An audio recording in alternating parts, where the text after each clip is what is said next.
Hey, thank you for joining us. I'm here in Melbourne and I've got something exciting, something different. We're right in the middle of the city here in Fed Square, and Joost has been doing an amazing job here providing a showcase and inspiration to the world, and I've just literally walked into the building to meet him for the first time. And what we're going to do is go around and have a little bit of a look about what he's done and a real, I guess, a bit of a dive into the space of the thought process that's gone into this place and the whole concept behind what he's doing here and how we could actually live in a different way. So here we are. So good to meet you. I'm so excited to meet you, mate. It's, we've spoken on the phone and WhatsApp and whatever else, but yeah, it's incredible what you've done, what you've created. Just for a first thought, this looks absolutely amazing. You've built this place in a way where the garden is such a part of the building. It's like here you are in the middle of the city, yeah, and it feels like you're in a garden. Well, that's like my philosophy is that why build a house when you can build an ecosystem? And ultimately, this house is here temporary, but when it's here permanently, I'm hoping to achieve 1,000 species on less than 100 square meters, which would make it the most biodiverse place on Earth.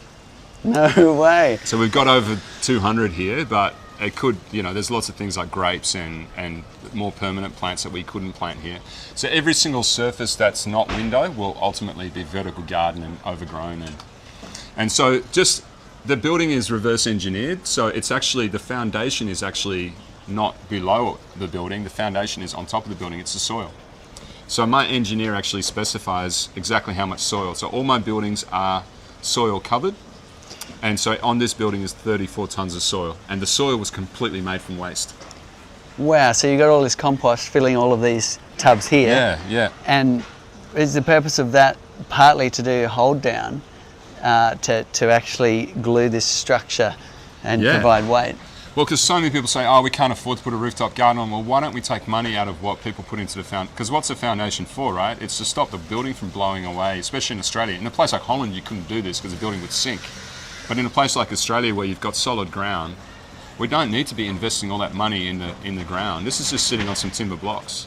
Wow. And it's the soil on the roof. So the Sydney greenhouse, which is at Circular Quay, had over 60 tons of soil holding it down. So I love that the engineer is the one that tells me how big my garden can be.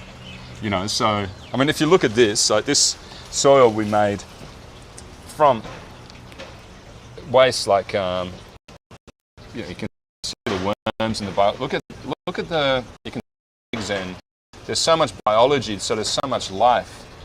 So I believe that every time we build a building, we take an opportunity for habitat to exist. And I think that we need to reverse that. I believe that when we build a building, we can actually create an opportunity for much more biodiversity to exist, because once we inhabit that space, we create resources, right? We create nutrients, we can create all the things that plants need to thrive. So, I absolutely love what you're doing here, because humans in a way have disconnected themselves so much from the very thing that supports us. And now we look at ourselves and we go, well, a lot of humans are living in this city urban environment. How can we bring that back in to the way we live? How can we have less of a footprint on the world because we're eating stuff that's right here, produced from basically our own waste cycle, right? So you're trying to keep it within this footprint. Well, my obsession is zero waste, so this project is all about zero waste. So, we've got trout here, and what's the most, the most perfect food for trout is worms, right? So you can basically feed trout. I'll give you an example. One of the crazy things about our food system is that I think in 2020, we harvested 85 million tons of wild fish from our oceans globally. Wow. 45% of that was ground up and turned into fish food for fish farms. Oh.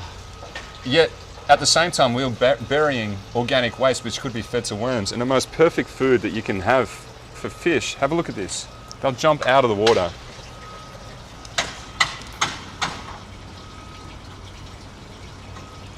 They go crazy. Like we generate the waste that can be food source for another species. We don't need to be extracting fish out of our ocean. The Japanese have been doing this forever, and look at these Australian native mussels.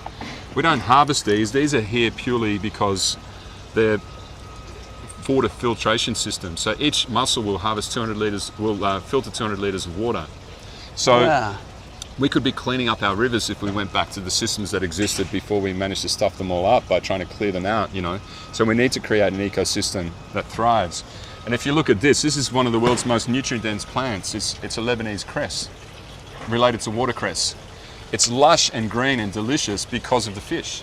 Amazing. So everything is related to everything else. Here's your bees going. If you look at the pollen, it's orange on the basil.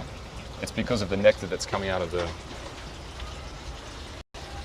That is so amazing. For those that are just joining us, we're here with Joost Bakker with his future food system inbuilt into a house, showing us how we can actually live in a completely different way with the garden as part of our life right here in the middle of the city with our waste cycle, cycling around where things feed each other. Look at this, what he's just pulled out. This is absolutely incredible.